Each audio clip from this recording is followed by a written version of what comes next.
Welcome to my channel. You know, people often ask me, how did you practice English when you were just starting? And I always smile, because my method was strange, simple, and powerful at the same time. I didn't have expensive books. I didn't have a personal teacher. I didn't even live in an English-speaking country. Yet somehow, every single day, my English became a little better, a little faster, and a little more natural. And the truth is, you can do it too. See, when I started, I couldn't even make a simple sentence without mistakes. I used to pause a lot. My mind was empty, and I felt nervous every time I tried to speak. But slowly, I found my own way, a way that didn't cost money, didn't need a partner, and didn't need a classroom. Just me, my phone, and a few simple daily habits. Today, I'm going to take you back step by step. I will show you exactly how I practiced from the very beginning, from the days I was scared to speak, to the moment I could talk freely without thinking. And I promise you, if you stay till the end, you'll have the exact roadmap to make English your second nature, just like I did. Chapter 1. The First Realization. When I first started learning English, I thought I was doing great. I could read books in English. I could watch videos with subtitles. I could understand most of what people were saying in movies. And honestly, I thought, yes, I know English now. I can speak easily. But the real shock came the first time I actually tried to speak. I remember it so clearly. I was standing with a friend, and he asked me a simple question in English. My brain understood the question immediately, but my mouth refused to move. I froze. I just stood there, smiling like I understood everything, which I did, but I couldn't get a single word out. That was the first moment I realized that knowing English is not the same as speaking English. After that, I started paying attention to myself more. Whenever I tried to talk in English, my brain would first think in my own language, then try to translate it, then try to speak it. But by the time the words reached my mouth, I had already lost confidence. Sometimes the sentence came out wrong. Sometimes it came out half in English, half in my own language. Like once, I wanted to say, I will meet you tomorrow, but it came out as, I will meet you, Cal. And Kal is from my native language. My friend looked at me, laughed, and I laughed too, but deep inside, I felt a little embarrassed. I still remember another funny but awkward moment. I was at a small shop, and the shopkeeper spoke to me in English. I wanted to ask, do you have cold water? But instead, I said, you have water cold? He smiled politely and gave me the water, but I could see he understood I was not comfortable in English. It was a simple sentence, but in that moment, it felt like climbing a mountain. That's when I started noticing a big problem. It was not that I didn't know the words. It was not that I didn't know grammar. I knew the words. I had learned grammar rules in school. But still, when it came time to speak, something blocked me. And then I understood. The problem was my mouth-mind connection. My brain and my mouth were not working together in English. My brain knew the sentence, but my mouth had no practice saying it out loud. I started thinking about it like this.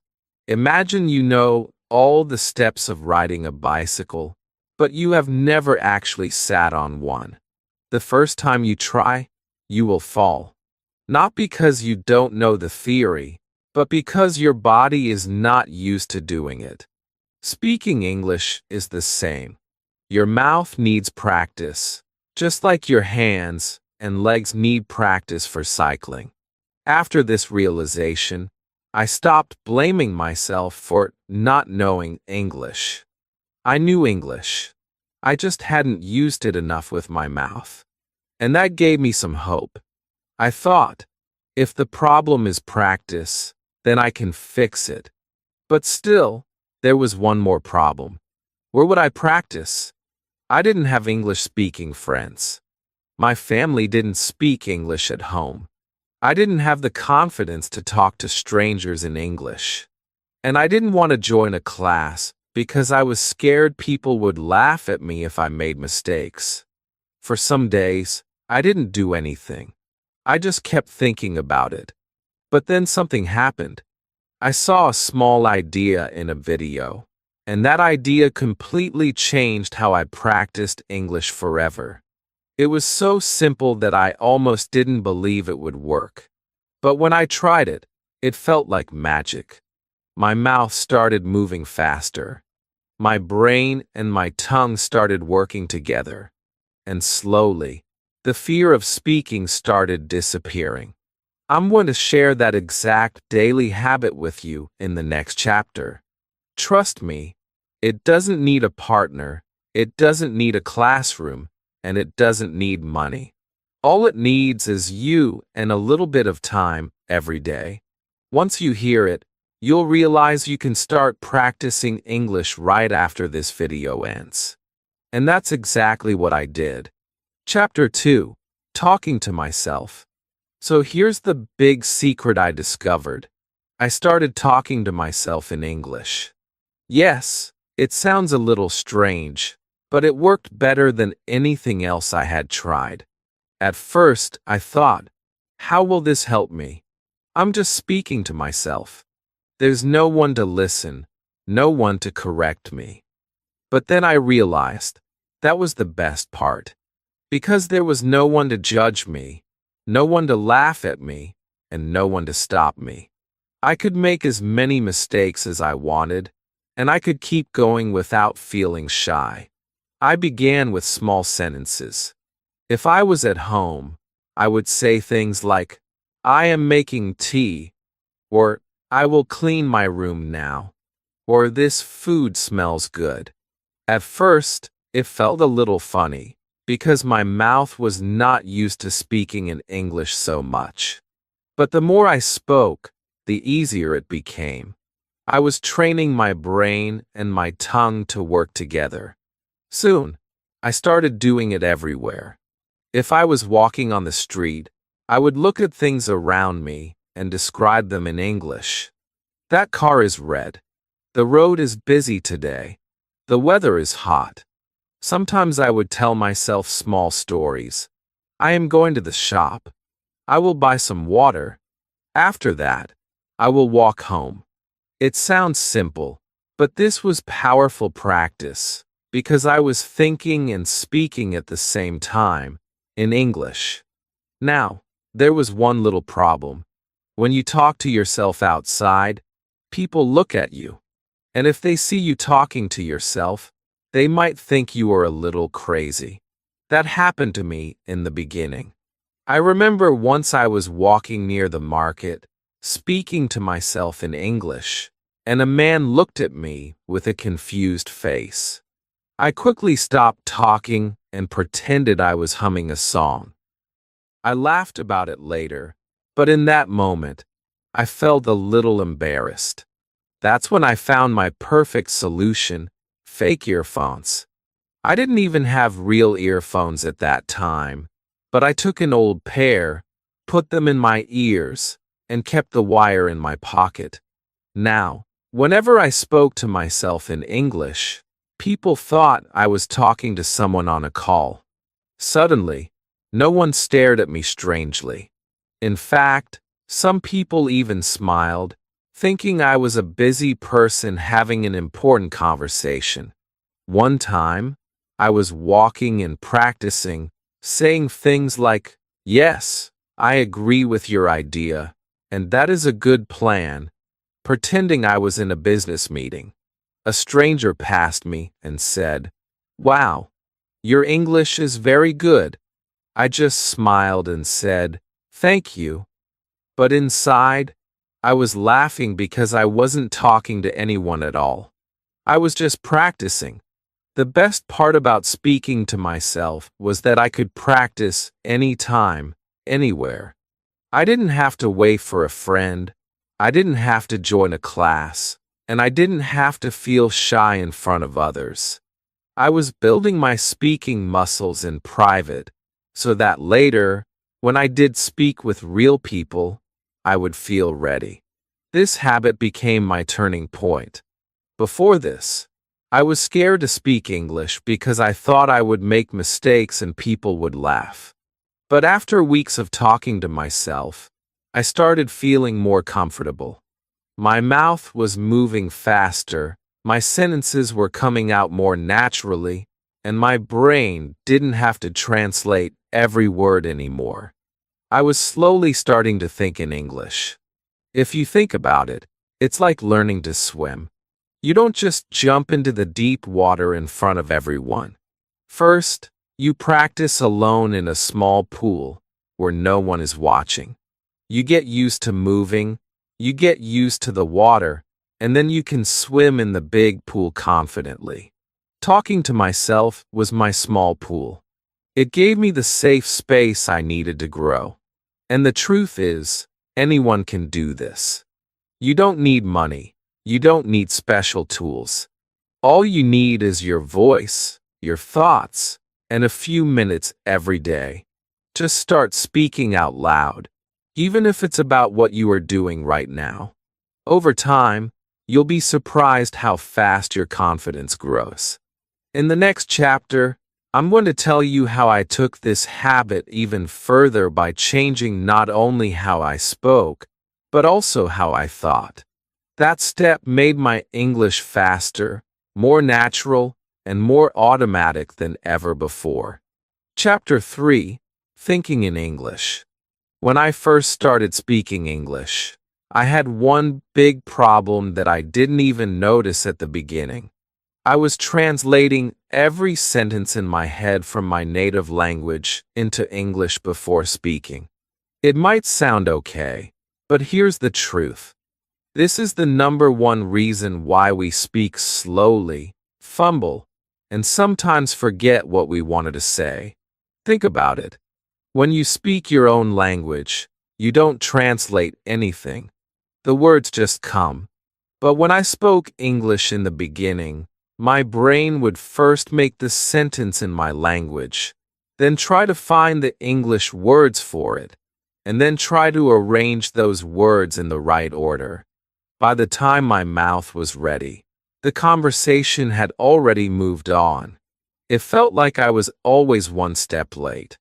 I realized this was like trying to run with a heavy bag on my back. Possible, but slow and tiring. So I decided I needed to remove that translation step completely. That's when I told myself, from now on, I will try to think directly in English. At first, it was hard.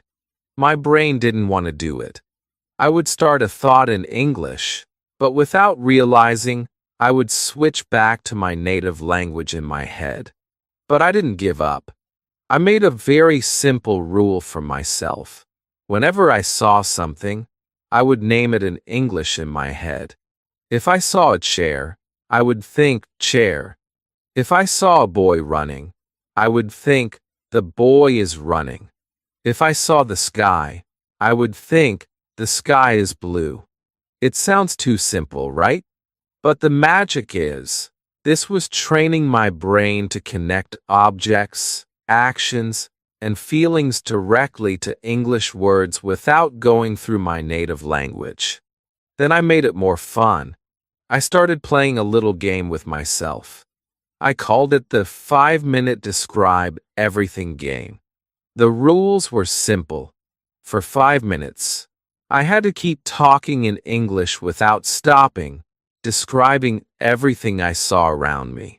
If I was in my room, I would say, "This is my table. There is a book on my table.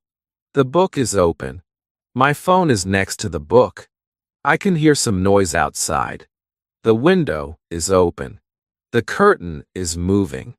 The first time I tried, I could barely go for 1 minute before I stopped, searching for words. But after a few days, I could go for the full 5 minutes without freezing. This game trained my mouth and brain to stay in English mode the whole time. Sometimes I would do this game in my head if I was outside and didn't want to speak out loud. For example, on the bus I would think, that man is reading a newspaper. A child is eating ice cream. The driver is talking on the phone.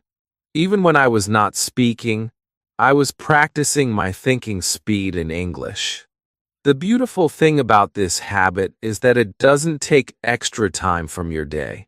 You can do it while walking, cleaning, cooking, or waiting in line.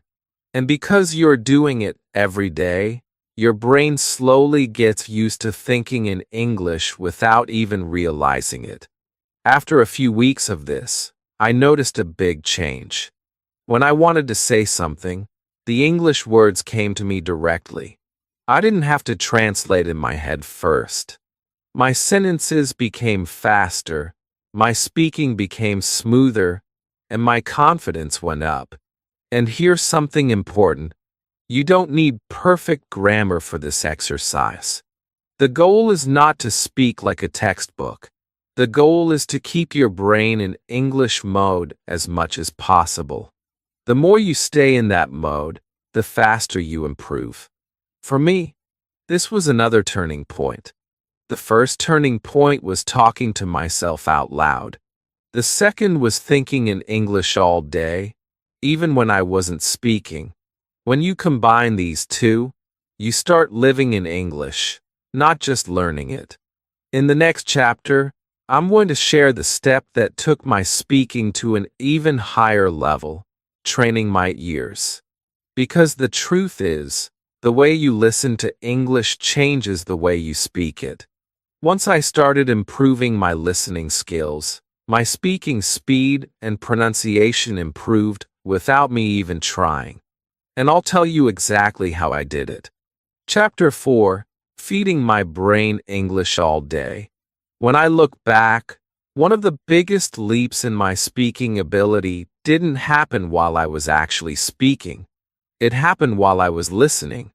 At some point, I realized that my brain needed English all the time, not just during my study hours. Before, I was doing what most learners do, opening a textbook for 1 hour, watching a random English video once in a while, and then switching back to my native language for the rest of the day. It was like trying to grow a plant, but only giving it sunlight for a few minutes, and keeping it in the dark the rest of the time. No wonder my English wasn't blooming. So I made a decision. If my brain was going to get better at English, it needed to be surrounded by it every single day. The first thing I did was change my phone's language to English. That small switch had a big effect. Suddenly, every time I unlocked my phone, I was reading English words without even thinking about it. My settings, my messages, my app names, all in English.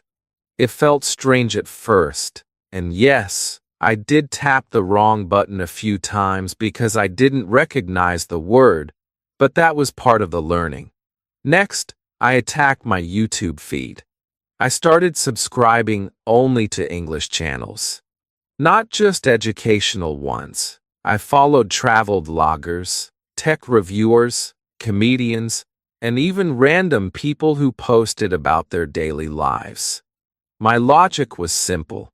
If I was going to spend time watching videos anyway, why not do it in English? And here's where it got interesting. I discovered that I didn't have to watch English learning content to improve my English. I could watch anything, as long as it was in English. One of my funniest discoveries was how much cooking videos helped me. I wasn't even interested in cooking before, but watching recipes in English became a secret listening practice.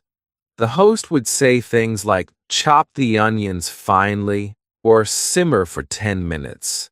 And without realizing it, I was learning new vocabulary and understanding natural speech. I even remember one time when I was watching a baking video, and the baker said, "Let's whisk it until it's fluffy." I didn't know the word whisk before, but from the video, I could guess it meant mixing quickly. That's when I realized English was now slipping into my brain without me forcing it. But I didn't just listen. I copied. This is what people call shadowing. Whenever I watched a video, I would repeat what the speaker said immediately and in the same tone. If they spoke fast, I tried to keep up. If they spoke slowly, I copied the rhythm. In the beginning, I sounded like a bad echo, always a second late, missing words, sometimes mixing in my own. But after a few weeks, I started matching the timing better. My mouth was learning how to move in English, and my pronunciation started to feel more natural. I even caught myself using the same expressions I heard online. If a YouTuber said, "That's insane," or "Let's dive in," I would start saying it too, without planning. This daily input changed everything. I began to notice that my speaking speed improved because my ears were training my mouth. The more I listened, the easier it became to produce sentences without stopping to think. I started to feel the rhythm of English, the way some words are stressed and others are softer, the natural pauses, the musical up and down pattern of speech. It was like my brain was building a library of sounds, and when I spoke, I could take sounds straight from that library instead of inventing them on the spot. And here's a truth that hit me hard. Without daily input, daily output becomes almost impossible. If you're not feeding your brain English every day, you're starving it. Then, when you try to speak, your brain has nothing to work with. But if you're listening, reading, and surrounding yourself with English constantly, your brain is full of material to use. Speaking becomes smoother, faster, and way less stressful. Changing my environment into an English-rich space was more than just a habit, it was a lifestyle shift. Every song I listened to, every video I watched, even the random notifications on my phone, were now in English. And the best part? It didn't feel like studying. It felt like living. In the next chapter, I'll share this strange but powerful challenge I set for myself. One that made me uncomfortable at first, but completely transformed the way I heard my own English. It's something you can start today, and it will show you exactly where your speaking really stands.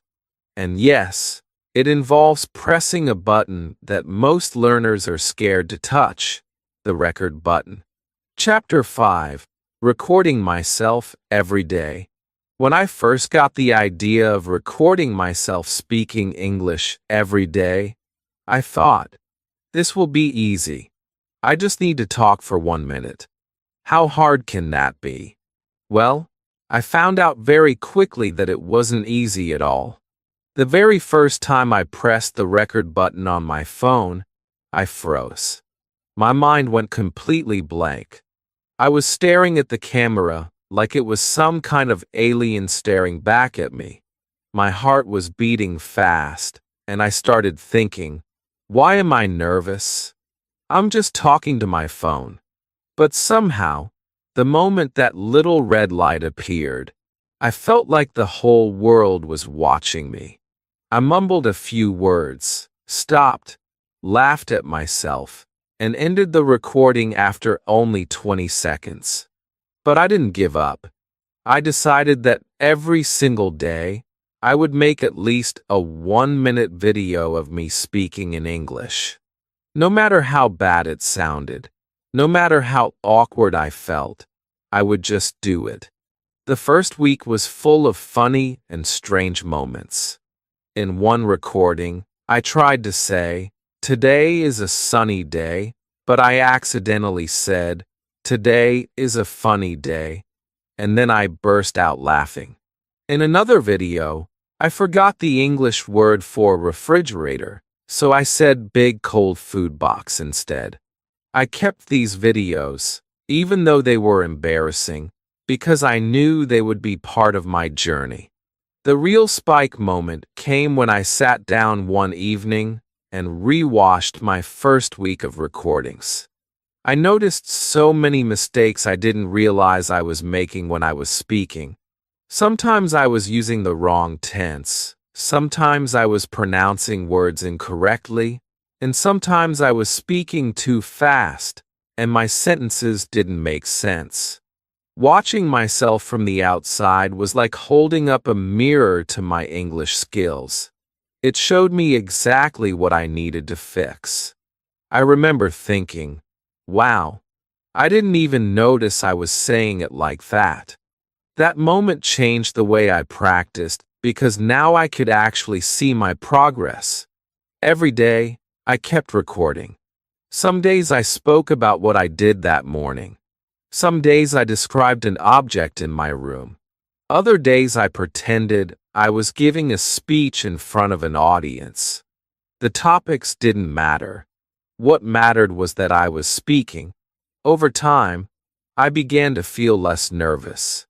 At first, I avoided looking directly at the camera because it felt uncomfortable, but after a few weeks, I could look straight at it and talk naturally, just like I was speaking to a friend. One important thing I learned was not to focus on perfection. If I tried to speak perfectly in every recording, I would waste too much time thinking instead of speaking. So I gave myself permission to make mistakes. I told myself, it's okay to be wrong, just keep talking. This mindset made a huge difference. When I stopped worrying about perfect grammar and pronunciation, my speaking became more fluent and natural. And interestingly, the fewer I worried, the better I actually became. Recording myself every day did more than just improve my speaking skills. It also prepared me for real conversations with people.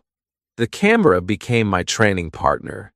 If I could speak confidently in front of my phone, I could speak confidently in front of anyone. By the time I had recorded myself for 2 or 3 months, I found that talking to strangers in English didn't scare me as much. I had already faced the pressure of performing in front of a silent audience, so speaking with real people felt easier. This daily recording habit became one of the most powerful tools in my English learning journey. It combined speaking practice, self-correction, and confidence building all in one. Looking back now, I can say that those 1-minute videos, no matter how awkward or funny they were worth every second. In Chapter 6, I'll share how I took this confidence from my private recordings and brought it into the real world, where I started having real English conversations with strangers. That was when things got truly exciting. Chapter 6. Mixing all habits into one routine. When I look back at my English journey, there was one moment where everything started to connect. In the beginning, I was doing things randomly. One day I would talk to myself. The next day, I would shadow a video. And some days I would record myself. But one day I asked myself, what if I just mix all of these habits into a single daily plan? That small decision changed everything. It turned my random efforts into a clear, repeatable system that I could do every single day. I remember sitting at my desk with a notebook, writing down the 4 main things that had been helping me: self-talk, thinking in English, shadowing videos, and recording myself. Then I asked, how can I fit these into 15 minutes? I wanted something so short that I could never use the excuse, I don't have time. And I came up with a simple plan. The plan was like this. First, 3 minutes of self-talk. I would pick a random topic, my plans for the day, what I ate for breakfast, or even how I was feeling, and I would just speak out loud in English. No script, no preparation, just speaking whatever came to my mind. This warmed up my brain and mouth for English. Second, 3 minutes of thinking in English without speaking. This was a mental exercise. I would sit or walk around and look at everything I could see, my phone, my cup of tea, the sunlight on the wall, and name it or describe it in English in my head. It was like training my brain to stop using my native language as a middleman. Third, 5 minutes of shadowing. I would pick a short English video, maybe a motivational clip, maybe a cooking video, or even a travel vlog, and I would listen and repeat at the same time as the speaker. This helped my pronunciation, rhythm, and natural flow. I felt like I was borrowing the speaker's style for those minutes. Finally, for minutes of recording myself, I would set my phone camera or voice recorder and talk about anything I wanted. Sometimes a short story, sometimes a summary of what I shadowed earlier. I didn't care about mistakes. I just wanted to capture how I spoke that day so I could compare it to the future. This 15-minute routine became my secret weapon. It was short, but it was powerful because it touched every skill: speaking, thinking, listening, and pronunciation, all in one session. And the best part? I could do it anywhere. Sometimes I did it in my room, sometimes while walking in the park, and sometimes in the quiet corner of a coffee shop. The spike came after just 3 months of doing this daily. I noticed I was speaking more smoothly. My tongue didn't freeze like before. I could start a sentence without thinking for 5 seconds first. Even my friends noticed the difference. One of them said, "You sound more confident now," and I smiled because they had no idea how much work I had been putting in quietly every single day. My confidence grew so much that I finally started speaking with others without fear.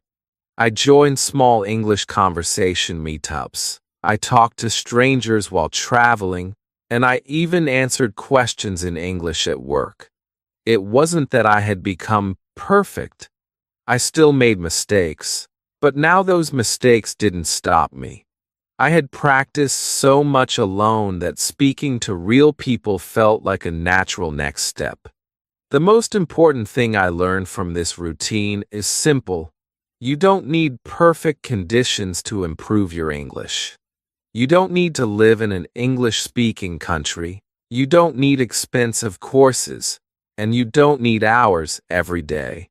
You just need consistent action.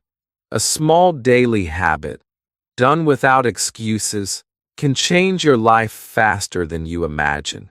When I started, I had nothing. No confidence, no fluency, no clear method. But by building my skills step by step, mixing the habits together, and sticking with them, I created my own fluency. And if I could do it, so can you. Now, as I close this story, I want you to remember one thing. Progress in English is built the same way a house is built, brick by brick. My bricks were self-talk, thinking in English, shadowing, and recording. Yours can be the same. Start small, stay consistent, and one day, you'll look back and realize you've built something amazing.